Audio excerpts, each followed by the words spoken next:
Hello friends, Namaskar. Once again, welcome back to Preventive Health Solutions. This is KP Singh, Nutrition Advisor on Integrative Dietetics. दोस्तों आइए आज हम बात करेंगे green tea के health benefits के बारे में। तो दोस्तों जैसा कि हम जानते हैं ग्रीन टी ज़्यादातर वेट लॉस के लिए लोग इस्तेमाल करते हैं और कुछ लोग कोलेस्ट्रॉल कम करने के लिए भी इसका यूज करते हैं। इसके अलावा इसके बहुत सारे अन्य हेल्थ बेनिफिट्स भी हैं। तो दोस्तों देखा जाए तो इसको देखें तो इसमें जो इस न्यूट्रिएंट्स की अगर बात करें तो इसमें मेनली कुछ ऐसे बायोएक्टिव कंपाउंड्स पाए जाते हैं जिनके कारण हमें ये सारे हेल्थ बेनिफिट्स मिलते हैं। तो ये बायोएक्टिव कंपाउंड कौन-कौन से हैं? तो इसमें पहला तो है कैफ़ीन, दूसरा है कैटेचिन और तीसरा है एल-थायनिन।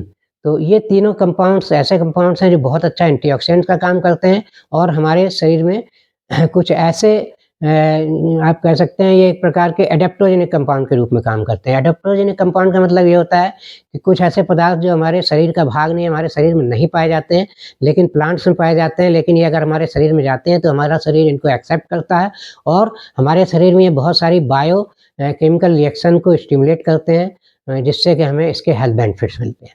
तो दोस्तों इन बायोएक्टिव कंपाउंड्स के आधार पर अगर इसके फ़ायदों की बात करें तो सबसे पहला फ़ायदा इसको कैफ़ीन की वजह से जो हमें मिलता है, वो हमें मिलता है ये कैफ़ीन हमारे ब्रेन फंक्शन को स्टिमुलेट करती है, जिससे कि हमें एक प्रकार की अलर्टनेस फ़ील होती है और हमारी सुस्ती दूर होती है। और इसमें जो एल-थेयानिन नाम का कंपाउंड है, ये जब कैफ़ीन के साथ मिल जाता है, तो इसका इफ़ेक्ट और अच्छा होता है हमारे ब्रेन की हेल्थ पर।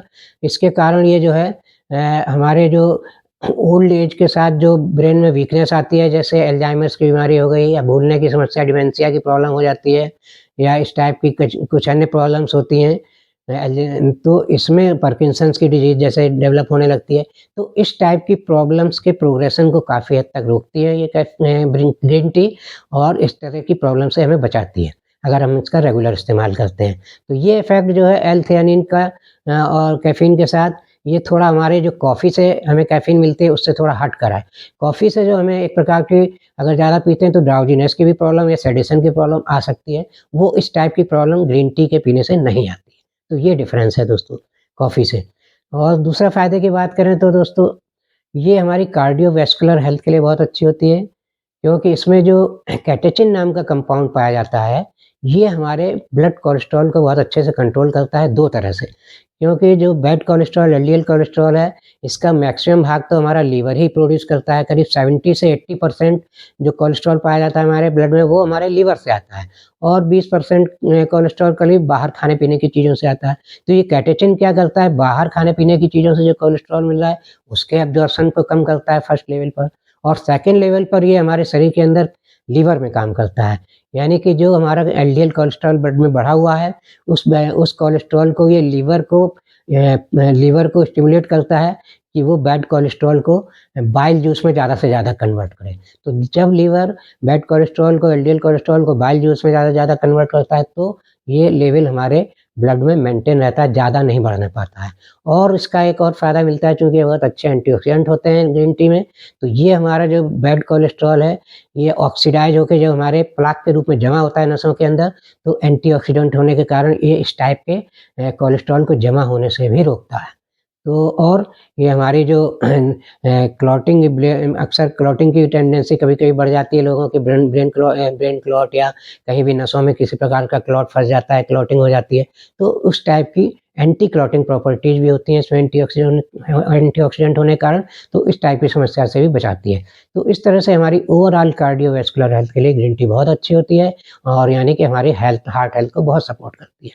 और दोस्तों तीसरा फ़ायदा देखें तो जैसा कि वेट लॉस के लिए लोग इसे यूज़ ही करते हैं, तो वेट लॉस में कैसे मदद करती है? तो वेट लॉस में दोस्तों इसमें अच्छे एंटीऑक्सीडेंट होने के कारण और इसके बायोएक्टिव कंपाउंड जो हैं, ये हमारी मेटाबॉलिक रेट को काफ़ी बढ़ा देते हैं, यानी कि हमारी मेटाबॉलिक रेट इम्प्रूव होती है, एनहांस होती है, जिससे कि हमारा जो फैट बर्निंग बॉडी के अंदर हो रही है, जो फैट बर्न होके एनर्जी में कन्वर्ट होता है, वो प्रक्रिया काफ़ी फ़ास्ट होने लगती है, जिससे कि हमारी बॉडी का फैट बर्न होने लगता है और ख़ास तौर से ये बेली फैट में फ़ायदा करती है, बेली फैट को कम करती है।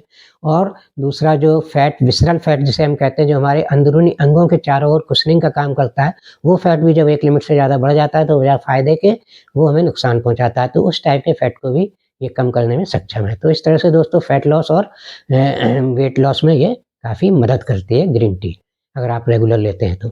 और दोस्तों इसमें एक और प्रॉपर्टी बहुत अच्छी होती है, जो ये आपका कैटेचिन है, इसमें एंटीबैक्टीरियल प्रॉपर्टीज भी होती है, तो इसके कारण अगर किसी को बैड स्मेल की प्रॉब्लम है, मुंह में या कैविटीज वगैरह की टेंडेंसी ज़्यादा होती है दांतों में बनने की, तो उस टाइप की प्रॉब्लम्स को भी काफ़ी हद तक प्रिवेंट करती है, रोकती है, उनसे बचाती है।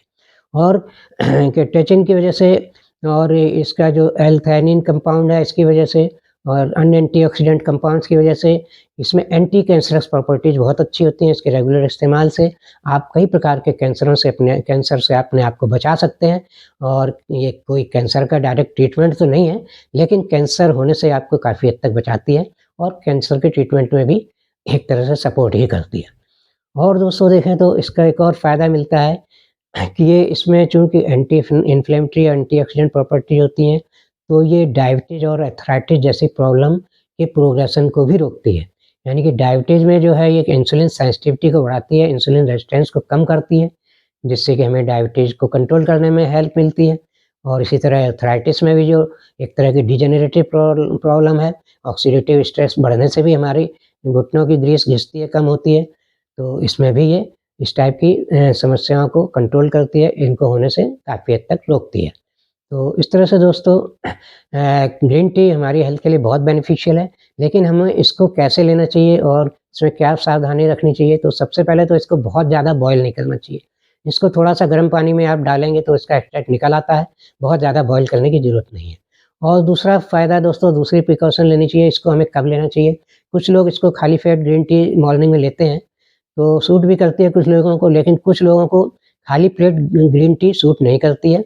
उन्हें डाइजेशन की प्रॉब्लम हो सकती है, एसिडिटी बढ़ सकती है, तो ऐसे लोगों को खाली पेट नहीं लेनी चाहिए।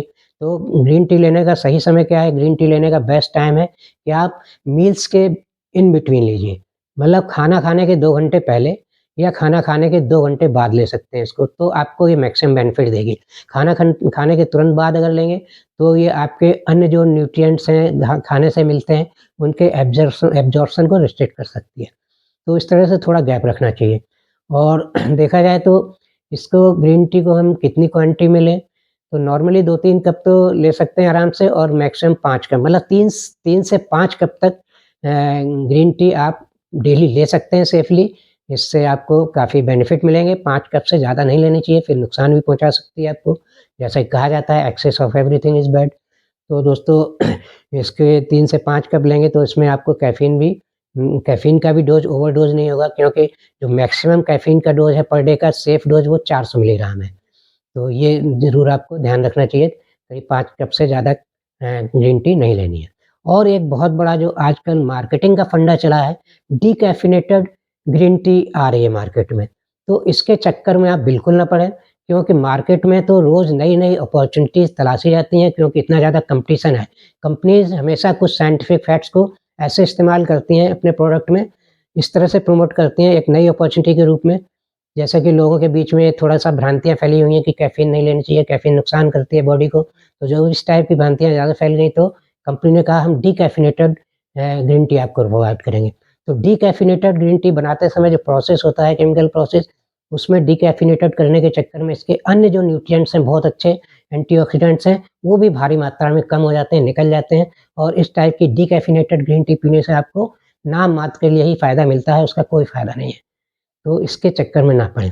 अगर इतना ही आपको कैफ़ीन से परहेज़ है, तो आप ग्रीन टी या कोई भी टी ना पिएँ, वो ज़्यादा बेहतर होगा, बजाय आप पैसा खर्च करें डिकैफ़ीनेटेड ग्रीन टी पर। तो इस तरह से दोस्तों, इन सावधानियों के साथ अगर ग्रीन टी का आप इस्तेमाल कर रहे हैं, तो आपको मैक्सिमम बेनिफिट्स मिलेंगे और इसका लाभ उठाइए, ग्रीन टी का इस्तेमाल करिए। और इसी के साथ अगर आपको ये वीडियो अच्छा लगा है, तो मेरा वीडियो लाइक और शेयर करें। चैनल सब्सक्राइब नहीं किया है, तो प्लीज़ चैनल सब्सक्राइब कर लें। Thank you very much. See you in next video with some other health tips.